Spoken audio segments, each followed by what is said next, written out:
और अब वक्त यूपी प्राइम का है। प्रधानमंत्री नरेंद्र मोदी ने एक बार फिर परिवारवाद पर हमला बोला और बीजेपी संसदीय दल की बैठक में प्रधानमंत्री ने सांसदों से कहा कि अगर विधानसभा चुनाव में आपके बच्चों के टिकट कटे हैं तो उसकी वजह मैं हूं। मेरा मानना है कि वंशवाद लोकतंत्र के लिए सबसे बड़ा खतरा है। भारत विभाजन में ऑथेंटिक कोई फिल्म नहीं बनी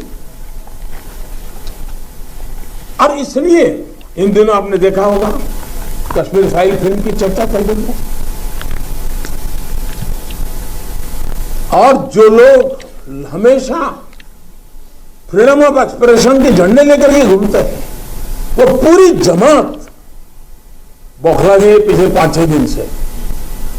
और ये फिल्म का तथ्यों के आधार पर, आर्ट के आधार पर उसकी विवेचना करने के बजाय उसको डिस्क्रेडिट करने के लिए बड़ा मुहिम चला है। आपने देखा होगा एक पूरी इकोसिस्टम कोई सत्य उजागर करने का साहस करे, उसको जो सत्य लगा उसने प्रस्तुत करने की कोशिश की, लेकिन उस सत्य को न समझने की तैयारी, न स्वीकारने की तैयारी है, न ही दुनिया इसको देखे इसके लिए उनकी मंजूरी है। जिस प्रकार का षड्यंत्र पिछले 5-6 दिन से चल रहा है। मेरा विषय कोई फिल्म नहीं है, मेरा विषय है कि जो सत्य है उसको सही स्वरूप में देश के सामने लाना देश की भलाई के लिए होता है। उसके कई पहलू हो सकते हैं, किसी को एक चीज नजर आती है, किसी को दूसरी नजर आएगी। जिनको लगता है कि ये फिल्म ठीक नहीं होगा अपनी दूसरी फिल्म बनाए, कौन मना करता है। लेकिन उनको हैरानी हो रही है कि जिस सत्य को इतने सालों तक दबा करके रखा उसको तथ्यों के आधार पर जब बाहर लाया जा रहा है और कोई मेहनत करके ला रहा है तो उसको पूरी इकोसिस्टम लग गई है, पूरी इकोसिस्टम लग गई है। और ऐसे समय जो सत्य के लिए जीने वाले लोग हैं उन्होंने सत्य के खातिर खड़े होना उनकी जिम्मेवारी होती है और ये जिम्मेवारी मैं आशा करूंगा सब लोग निभाएंगे। हमारे देश का दुर्भाग्य है जी कि इतिहास को सही पर्सपेक्टिव में समय पर समाज के सामने रखना, उसमें किताबों का महत्व होता है, कविताओं का महत्व होता है, साहित्यों का महत्व होता है, वैसा फिल्म जगत का भी महत्व होता है। आजादी के बाद दुनिया के सामने महात्मा गांधी को सचमुच में सारी दुनिया मार्टिन लूथर किंग की बात करता है, सारी दुनिया नेल्सन मंडेला की बात करता है, लेकिन दुनिया गांधी की चर्चा बहुत कम करता है। अगर किसी ने उस समय हिम्मत के साथ काम करके महात्मा गांधी के जीवन पर एक पूरी फिल्म बनाई होती और दुनिया के सामने रखी होती तो शायद हम मैसेजिंग कर पाते। पहली बार एक विदेशी जब गांधी फिल्म बनाई और ऑस्कर के पुरस्कार मिला तब जाके के दुनिया को पता चला गांधी इतने बड़े महान व्यक्ति थे। लेकिन कुछ लोग कहते तो बहुत कुछ फ्रीडम ऑफ एक्सप्रेशन की बात करते हैं, लेकिन आपने देखा होगा इमरजेंसी इतनी बड़ी घटना कोई फिल्म नहीं बना पाया क्योंकि सत्य को दबाने का लगातार प्रयास हुई हमारे देश में। भारत विभाजन जब हमने 14 अगस्त को एक हॉरर डे के रूप में याद करने के लिए तय किया तो कई लोगों को बड़ी मुसीबत हो गई है। कैसे भूल सकता है देश? कभी कभी उसमें से भी तो सीखने को मिलता है। भारत विभाजन में ऑथेंटिक कोई फिल्म नहीं बनी और इसलिए इन दिनों आपने देखा होगा कश्मीर फाइल फिल्म की चर्चा चल रही है और जो लोग हमेशा फ्रीडम ऑफ एक्सप्रेशन के झंडे लेकर के घूमते हैं वो पूरी जमात बौखला गई है पिछले 5-6 दिन से। और सीएम योगी की विधानसभा के चुनाव के बाद दोबारा एंट्री हो चुकी है, जिसके बाद सीएम योगी का बुलडोजर एक्टिव हो चुका है। मेरठ में बुलडोजर कुख्यात माफिया बदन सिंह बद्दो की अवैध जमीन पर चला। बता दें कि बदन सिंह बद्दो ने पार्क की जमीन पर अवैध रूप से कब्जा कर रखा था। सरकार के निर्देश पर एमडीए ने पार्क में अवैध तरीके से बनी इमारत को ध्वस्त किया और कुछ ही वक्त में ये इमारत जमींदोज हो गई। यानी बुलडोजर एक बार फिर एक्टिव हो गया है और माफियाओं के खिलाफ कार्रवाई एक बार फिर शुरू हो चुकी है। ये जो आपके सामने अभी ध्वस्तीकरण हुआ है, ये पहले कभी पार्क की जमीन हुआ करती थी, अभी भी पार्क की जमीन है। इसमें धीरे धीरे भूमाफियाओं ने कब्जा करके, और इसमें जो सबसे बड़े भूमाफिया आपके मेरठ के बदन सिंह बद्दो और उनके सहयोगी, उन्होंने कब्जा किया हुआ था। और उसी में एक रेणु गुप्ता के नाम से इन्होंने यहाँ पे ये बिल्डिंग बना रखी थी, जिसका एमडी ने पूरे लीगल प्रावधानों का पालन करते हुए ध्वस्तीकरण का आदेश दिया और इसका ध्वस्तीकरण आज हुआ। और बहुचर्चित डॉक्टर कफील खान को समाजवादी पार्टी ने देवरिया से प्रत्याशी बनाया है। हालांकि डॉक्टर कफील खान इसे पुख्ता तौर पे कबूल नहीं कर रहे हैं, लेकिन इतना जरूर कह रहे हैं कि खुद अखिलेश यादव ने उन्हें चुनाव लड़ने को कहा है। और क्या कुछ कहना है डॉक्टर कफील खान का, उन्हें सुनते हैं। ये खबर आ रही कि डॉक्टर कफील खान जो है वो समाजवादी पार्टी में ज्वाइन कर चुके हैं और उनको कुशीनगर देवरिया से एमएलसी के प्रत्याशी बनाया गया है। समाजवादी पार्टी कार्यालय पे इस समय हम खड़े हैं और डॉक्टर कफील जी हमारे साथ मौजूद, उनसे बात करते हैं। सर, समाजवादी पार्टी ने आपने ज्वाइन की है आज, क्या कुछ कहेंगे? कुछ हाँ, ये ज्वाइन किया है और चूँकि मुझे लगता है कि अब उत्तर प्रदेश में और समाजवादी पार्टी ही विकल्प है जो भाजपा को, जो उनके शासन है, कुशासन को ख़त्म कर सकती है। और इस वजह से मैंने समाजवादी पार्टी की नीति को अपनाया है और आज पार्टी की सदस्य ज्वाइन की है। सर, एक खबर और है कि आपको कुशीनगर देवरिया से एमएलसी के प्रत्याशी भी घोषित कर दिया गया है। जी हाँ, ये खबर मैंने भी सुनी है। असल में अखिलेश जी से आज मेरी मुलाकात हुई थी। मैं अपनी किताब द गोरखपुर हॉस्पिटल ट्रेजेडी उनको देने आया था और एक प्रपोज़ल हमारा है कि बिहार और यूपी के बॉर्डर में चूँकि इंकेफ्लाइटिस से बहुत बच्चे मरते हैं हर साल, हालांकि योगी जी बार बार कहते हैं कि मैंने ख़त्म कर दिया है, लेकिन वो सच नहीं है। तो ये कोशिश है कि गोरखपुर के कुशीनगर के पास हम हॉस्पिटल खोलेंगे बच्चों के लिए। तो उन्होंने कहा कि क्यों नहीं वहाँ से चुनाव लड़ लेते। तो शायद अभी लिस्ट आई नहीं है, पर शायद यस लड़ रहा हूँ। लेकिन उन्होंने आश्वासन दे दिया कि आप ही चुनाव लड़ेंगे। हाँ जी, उन्होंने बोला है मुझसे। तो आज आपने जो किताब जो भेंट की है उनको, एक ट्वीट भी आपने किया है, क्या कुछ है उस किताब में? द गोरखपुर हॉस्पिटल ट्रेजेडी 7 चीज़ों पे केंद्रित है। किस तरह से जो है ना सिर्फ मेरे परिवार को, उन 80 परिवारों के जिन्होंने अपने बच्चों को और अपने परिजनों को अपने सामने ऑक्सीजन के बिना दम तोड़ते हुए देखा। सरकार किस तरह निर्दयी हो जाती है कि अपनी गलतियों को छिपाने के लिए किसी को बलि का बकरा बना देती है। जुडिशरी कितनी सुस्त हो गई है कि तारीख पे तारीख मिलती रहती है। मीडिया कैसे मुझे एक दिन हीरो बनाता है और अगले दिन 70 बच्चों का कातिल बना देता है। जेल की लाइफ क्या है। और सबसे इम्पॉर्टेंट है कि जो हमने अप्रैल मई 2021 में कोरोना वेव की सेकेंड वेव की सुनामी दिखी थी, जिसमें बड़े बड़े शहर दिल्ली, मुंबई, कोलकाता तक जो है लाशों के ढेर हमने देखे, लोगों को ऑक्सीजन की कमी से मरते देखा। वो एहसास मुझे हुआ कि जो 54 घंटे मैंने बीआरडी में झेला था। तो मेरा अपना मानना है, इट्स नॉट बिकॉज ऑफ कोविड-19 our health system has collapse. कोविड-19 has just expose our already collapse health system. तो कुल मिला के हम माने तो आप एमएलसी का चुनाव लड़ने जा रहे हैं? हाँ, ज़रूर लड़ने जा रहा हूँ। कोशिश है अगर मतलब लिस्ट में नाम आ जाएगा तो। ये थे डॉक्टर कफील, जिनके साफ तौर पे कहना है कि अखिलेश यादव ने खुद उनको आश्वासन दिया है और कहा है कि आप कुशीनगर के देवरिया से एमएलसी का चुनाव लड़ेंगे, और वो भी आश्वस्त हैं कि हाँ वो चुनाव लड़ेंगे। फिलहाल उन्होंने अखिलेश यादव की किताब भी भेंट की है, जो कि उनकी गोरखपुर हॉस्पिटल की ट्रेजेडी पर लिखी गई है। पर्सन आज तो साथ Diwakar party, prime news, Lucknow. और झांसी से बड़ी खबर सामने आ रही है, जहां बसपा के बुंदेलखंड प्रभारी पर पैसे हड़पने का आरोप लगा है। हैरानी की बात यह है कि उनकी ही पार्टी के कार्यकर्ताओं ने पैसे हड़पने का आरोप लगाया है। पर्वत सिंह पाल ने प्रभारी पर आरोप लगाते हुए बताया कि बसपा के बुंदेलखंड प्रभारी ने गैरोठा विधानसभा से टिकट दिलाने के नाम पे उनसे पैसे लिए। प्रभारी ने उनको ना तो टिकट दिलवाया और ना ही उनके पैसों को वापस किया, जिसे लेकर शिकायतकर्ता ने पुलिस में से बुंदेलखंड प्रभारी के खिलाफ कार्रवाई करने की मांग की है।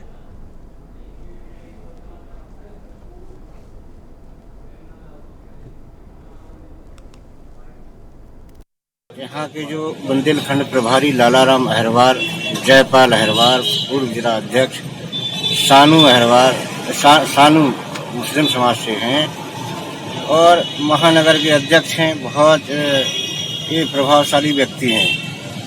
हमारा इन्होंने बहुजन समाज पार्टी में मैं था पहले, और हमको गरोठा विधानसभा का टिकट दिलवाने के नाम पर 5 साल से बराबर जी हमसे पैसा लेते रहे। कभी 5 लाख, कभी 2 लाख, कभी 1 लाख, कभी 50,000। मैंने अपना जगह, ज़मीन, मकान बेच करके इनको पैसा दिया। और जब चुनाव लड़ने की बारी आई 2022 की, तो पहले ये हमसे मांगा इन्होंने 25 लाख, फिर 50 लाख, फिर 1 करोड़। तो मैंने कहा भैया मैं इतना पैसा नहीं दे पाऊँगा। और हमसे जब इतनी डिमांड की इन्होंने, इसी बीच में हमने मना कर दिया। हमने कहा भैया हमारा पैसा वापस कर दो। और इन्होंने लालाराम अहिरवार ने, जयपाल अहिरवार ने कसम खाई थी अपने बच्चों की कि पाल साहब अगर आप चुनाव नहीं लड़ेंगे या किसी प्रकार नहीं लड़ा पाएंगे, हम तो आपका पूरा पैसा वापस करेंगे। उत्तर प्रदेश विधानसभा के परिणाम आ चुके हैं। बीजेपी सबसे बड़ी पार्टी बनकर उभरी है, समाजवादी पार्टी के दूसरे नंबर पर है। नतीजे आने के बाद समाजवादी पार्टी के प्रमुख अखिलेश यादव ने एक ट्वीट किया है और ट्वीट में उन्होंने लिखा है कि पोस्टल बैलेट में सपा गठबंधन को मिले 51.5% वोट व उनके हिसाब से 304 सीटों पर सपा गठबंधन की जीत चुनाव का सच बयान कर रही है। पोस्टल बैलेट डलवाने वाले हर उस सच्चे सहकर्मी, शिक्षक और मतदाता का धन्यवाद जिसने पूरी ईमानदारी से हमें वोट दिया। और यह भी लिखा आखिर में कि सत्ताधारी याद रखे कि बल से, यानी जिस तरीके का उन्होंने लिखा है कि सत्ताधारी ये याद रखे कि छल से बल नहीं मिलता।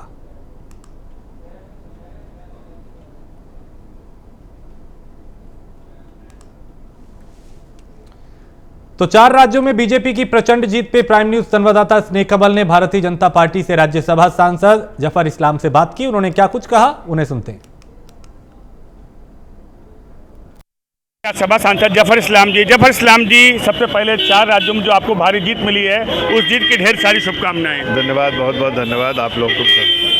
प्रधानमंत्री जी की अगुवाई में ये पूरा जो इलेक्शन लड़ा हम लोगों ने, उसमें लोगों का पूरा सहायता, समर्थन और आशीर्वाद प्राप्त हुआ हम लोग को। इस जीत का श्रेय किसे देना चाहेंगे? देखिए, सारी लड़ाइयाँ हमारे आदरणीय प्रधानमंत्री जी के नेतृत्व में होती है। पूरा श्रेय उन्हीं को जाता है, इसलिए कि देश की जनता उनमें विश्वास करती है, देश की जनता का आशीर्वाद उन्हें प्राप्त है। और जिस तरह से उनके पॉपुलैरिटी है, उनका जिस तरह से लोकप्रियता बढ़ी, वो आपके सामने ही है। इस जीत का 24 पे कितना असर पड़ेगा?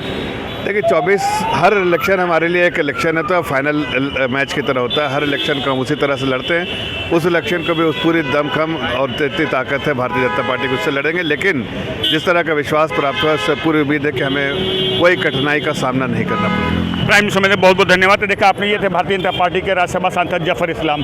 कैमरा पर्सन शुभ के साथ मैं स्नेह कमल, प्राइम न्यूज़, दिल्ली। और यूपी विधानसभा चुनाव समेत बीजेपी ने 4 राज्यों में बेहतरीन प्रदर्शन किया है। इसे लेकर प्राइम न्यूज संवाददाता ने मथुरा से बीजेपी सांसद हेमा मालिनी से बात की। हेमा मालिनी को सुनते हैं। सांसद हेमा मालिनी जी से भारतीय जनता पार्टी को यूपी में भारी विजय मिली, क्या कहना चाहेंगी? भारी विजय मिली है, इसके लिए हमें बहुत ही खुशी हुई है और हम सारे जनता को धन्यवाद करते हैं कि वो जो विकास की जो धारा शुरू हुई है उसे रोके नहीं, बोला हमने सब लोगों ने, तो उसको उन्होंने माना है, हमें सब वोट दिया। तो अभी आगे भी देखे कितना अच्छा बहुत कुछ हो रहा है। जीत का श्रेय किसे देंगी? हमारे प्रधानमंत्री को और उत्तर प्रदेश में हमारे मुख्यमंत्री। बहुत बहुत धन्यवाद। देखा आपने, ये थी प्रसिद्ध अभिनेत्री भाजपा सांसद हेमा मालिनी। कैमरा पर्सन शुभ के साथ मैं स्नेह कमल, प्राइम न्यूज, दिल्ली। अयोध्या से बीजेपी सांसद लल्लू सिंह ने क्या कुछ कहा, उन्हें सुनते हैं। लल्लू जी, जिस तरह से यूपी में जो है भाजपा को बड़ी जीत मिली है, जीत का श्रेय किसे देना चाहेंगे? माननीय नरेंद्र मोदी जी की जो योजनाएं हैं, गरीब किसान, झुग्गी झोपड़ी के इंसानों, आम आदमी के लिए, और योगी जी का जो सुशासन, कानून व्यवस्था, उसके कारण और भारतीय जनता पार्टी कार्यकर्ताओं की मेहनत के कारण भारतीय जनता पार्टी को भारी जीत मिली। एक भारी जीत के बाद आपको लगता नहीं मंदिर को लेकर जनता की आकांक्षाएं फिर एक बार बहुत ज़्यादा बढ़ गई होंगी? नहीं, मंदिर बन रहा है, वहाँ विकास तेजी के साथ हो या वहाँ की जनता चाहती है और वह मोदी जी के मार्गदर्शन में हो रहा है, उसमें कोई कठिनाई नहीं। प्राइम न्यूज़ समझने बहुत बहुत धन्यवाद। देखा आपने, ये थे भारतीय जनता पार्टी के वरिष्ठ सांसद लल्लू सिंह। कैमरा पर्सन शुभ के साथ मैं स्नेह कमल, प्राइम न्यूज़, दिल्ली। में विधानसभा चुनाव के बाद अब राजनीतिक पार्टियों की नजर विधान परिषद चुनाव पर है और यूपी की 36 विधान परिषद की सीटों पर 9 अप्रैल को वोटिंग होगी। प्रतापगढ़ से रघुराज प्रताप सिंह उर्फ राजा भैया की पार्टी जनसत्ता दल लोकतांत्रिक ने एमएलसी चुनाव में अक्षय प्रताप सिंह उर्फ गोपाल जी को अपना उम्मीदवार घोषित किया है। हालांकि एमएलसी चुनाव से पहले राजा भैया को बड़ा झटका लगा है। अक्षय प्रताप सिंह को राजा भैया का करीबी माना जाता है और राजा भैया के निकटतम सहयोगी एमएलसी अक्षय प्रताप सिंह को अदालत ने आईपीसी की 420, 468 व 471 के मामले में दोषी करार दिया है। अदालत ने सजा पर बहस के लिए 22 मार्च की तारीख तय की है।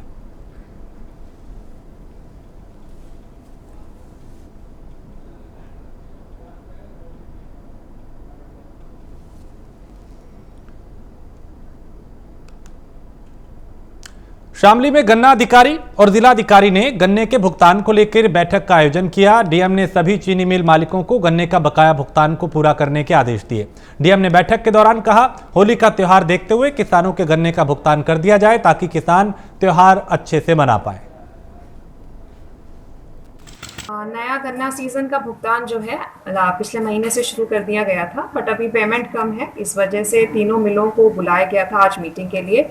वैसे भी त्योहार का सीजन है और किसानों को बल्क पेमेंट मिल जाए, इसके संबंध में मीटिंग करी गई है।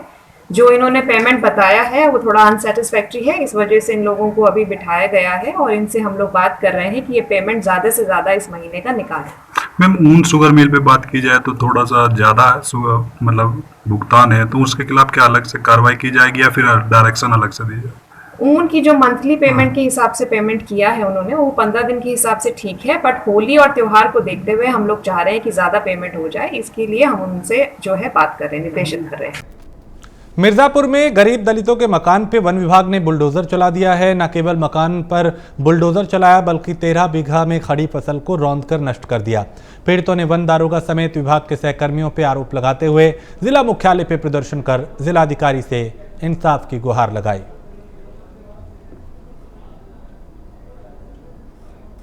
नहीं है कि हम लोग जो जहाँ पे हैं रवि अस्थाना जी का ज़मीन है, वो हम लोग की पापा जैसे हैं, दादा हैं, वहाँ पर उनकी किसानी करते हैं। उनके घर पर जाके जैसे मजदूरों करते हैं उस तरीके का जाकर वहाँ पर काम करते हैं। हम लोग के लिए वो 2-3 बीघा ऐसे एक जाने के लिए दे दिए हैं कि लो अपना करो, खाओ, जियो। और जंगल विभाग वाले यही हैं कि हम लोगों को जा कर के करकट चीर दिए हैं, घर गिरा रहे हैं, किसी उसी जो बोई थी हम लोग वो सब खन दिए हैं, पूरा खन कर फेंक रहे हैं। यही समस्या है, यहीं के लिए तो जिलाधिकारी के पास आए हैं, साहब के पास। मुजफ्फरनगर में बिजली विभाग के कर्मचारियों के साथ मारपीट का मामला सामने आया है। बता दें कि कर्मचारी अपने बकाया भुगतान को लेने के लिए दफ्तर गए थे, लेकिन वहां पर कुछ दबंगों ने कर्मचारियों के साथ मारपीट की, जिसके बाद गुस्साए कर्मचारियों ने थाने का घेराव किया और आरोपियों की गिरफ्तारी की मांग की।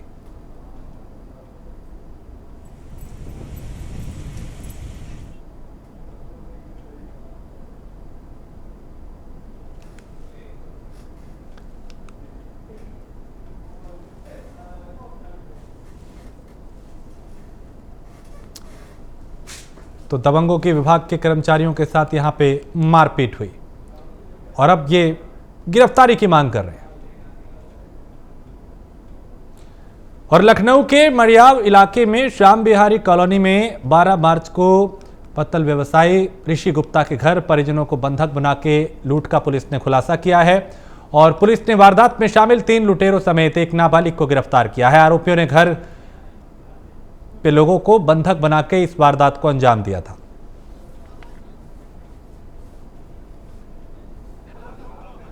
दिनांक 12/3/2022 को जो एक घटना श्याम विहार कॉलोनी में घर में घुस के लूट करने की वारदात को अंजाम दिया गया था, जिसको लेकर हम लोग काफ़ी चिंतित थे और उस पर काफ़ी अथक प्रयास करने के पश्चात हम लोग के हाथ में सफलता लगी। दिनांक 14/3/2022 को थाना मड़ियाओं पुलिस टीम एवं अपराध शाखा द्वारा मुठभेड़ के दौरान एक व्यक्ति को गिरफ्तार किया गया, जिसने अपना नाम जो है पंकज के रूप में उसका शिनाख्त हुआ, क्योंकि उसको उस समय चोटिल हो गया था, इसलिए उसके पश्चात उसको अस्पताल ले जाया गया प्राथमिक इलाज हेतु। और उसी दौरान पूछताछ जितनी भी हो सकती थी उससे ये ज्ञात हुआ कि उन्हीं के द्वारा ये जो घटना कारित की गई थी और उनके संगी साथियों के नाम भी प्रकाश में आए। लखनऊ में दबंगों के हौसले बुलंद होते जा रहे हैं। मामूली कहासुनी पे दबंगों ने युवक को बुरी तरह पीटा। दरअसल पीड़ित अपनी पत्नी को लेने जा रहा था, जिस दौरान युवक की दबंगों से मामूली कहासुनी हुई और उसके बाद नौबत इतनी आ गई कि मारपीट में तब्दील हो गई बात।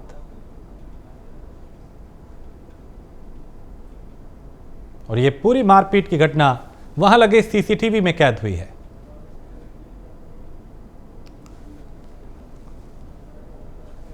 तो पेट्रोल पंप पे गुंडागर्दी देखी गई।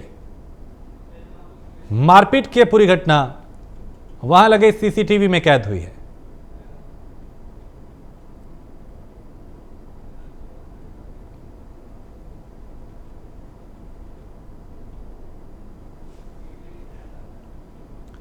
खबर हरदोई से है, जहां पुलिसकर्मी के साथ मारपीट और वर्दी फाड़ने का मामला सामने आया है। जानकारी के मुताबिक बाइक ओवरटेक करने की मामूली सी बात को लेकर मंचलों ने दबंगई दिखाते हुए पुलिस के साथ ही मारपीट की। मारपीट का वीडियो सोशल मीडिया पर वायरल हो रहा है।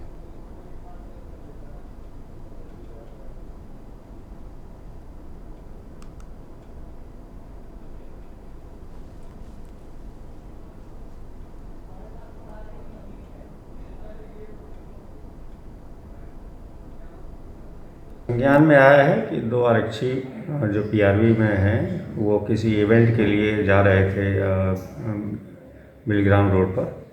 तभी किसी वाहन को वाहन द्वारा ओवरटेक किए जाने को लेकर बहस में जो वाहन में 3 व्यक्ति थे उनके द्वारा इनसे मारपीट की गई है। इस संबंध में 2 लोग पकड़े जा चुके हैं और उनके विरुद्ध अभियोग पंजीकृत किया जा रहा है। तीसरे व्यक्ति की तलाश की जा रही है। सर ये लोग कहाँ के थे सर? ये कोतवाली शहर के ही रहने वाले बताए जा रहे हैं।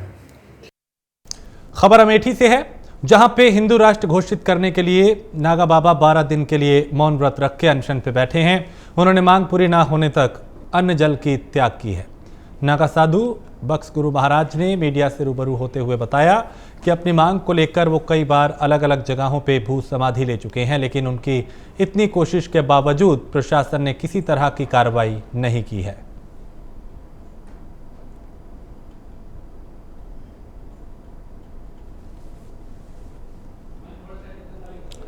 तो हिंदू राष्ट्र घोषित करने की प्रशासन ने मांग उठाई है और इसको लेके कई बार उन्होंने कहा कि वो भू समाधि ले चुके हैं, लेकिन कोई कार्रवाई नहीं हुई है। एक बार फिर वो यहाँ पे एक्शन में दिखाई दे रहे हैं, यानी अन्न जल त्याग कर अनशन पर बैठे हैं ये बाबा।